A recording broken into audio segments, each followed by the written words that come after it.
Alien Romulus, they fixed, and I put this in very heavy air quotes, Ian Holm's bad CGI for the home release. Fans still say it's terrible, and I have to agree. They basically just ran out of time and ran out of money in post to fix it. Yeah. So they just kind of went with what it was. This is the last one that was released, right? Yeah.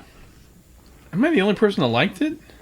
I did like it. I will say I did like it. I have not seen it, but I have heard like 90% people liked it. There's only a few parts they didn't like. That was one of them. Yeah. And the Get Away From Her, You Bitch, because it kind of took away from Sigourney. You know, like it wasn't earned. It was like that's someone else's line to say. Yeah, it was kind of like window dressing. You know, like it.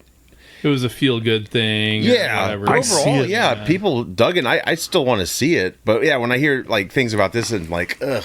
But I get it. Anytime I hear about bad CGI in somebody, I automatically default to the guy they used for The Mandalorian for Luke Skywalker, because he was a like YouTuber that did like all these deep fake stuff. I don't know the guy's name off the top of my head, but that got better as it went on. Like when they first showed Luke. Well, he was the one that did like all those deep fakes of Sebastian Stan as Luke Skywalker. Gosh. What a miss! And those looked amazing. And it's like, hire that guy to do Ian Holm stuff. I don't know. Like recast and whatever. But no, they don't want to do that. That was as much as I loved Alien Romulus, because Alien's one of my favorite franchises. I do want to check it out. The Ian Holm thing was definitely a nitpick on my part. Yeah. But because it's like, why were all their androids that dude? Well, that was kind of like the thing with Alien 3 is they're like, all the Bishop models were modeled after this guy. Yeah.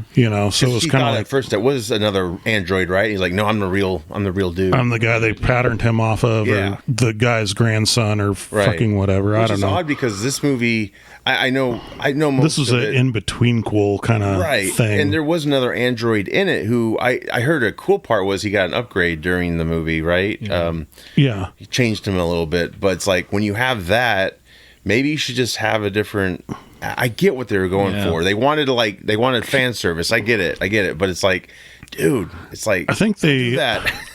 And he's destroyed the same way as because it's a different model, right? Right. Yeah. So it doesn't really make sense. Like, I mean, I will say the one thing I do like about sequels that come years after, they do put a little bit of that nostalgia factor in there. Sure. But like with Top Gun Maverick, I wouldn't have wanted to see a CGI Val Kilmer. Right. They did it right. They did it right that way. Or zombified Iceman. I mean, they rely a little too heavily on this when there's numerous actors out there. You can just, he doesn't have to even have a speaking role. Just put him in the makeup. Too. Yeah. It's like, let's expand this sucker. It doesn't always have to be Skywalkers or whatever. These franchises. I mean, like, because did they land on the first ship in this movie or not?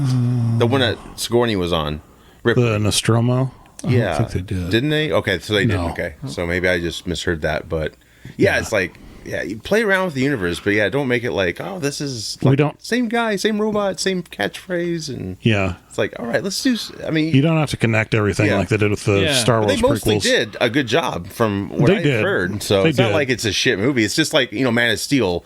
I like that movie. I hate the Kevin Costner death scene. That takes me out. But other than that, it's fine. I like it. It's fine. But I mean, maybe check it out. But maybe one day we'll get the good CGI cut. Who knows?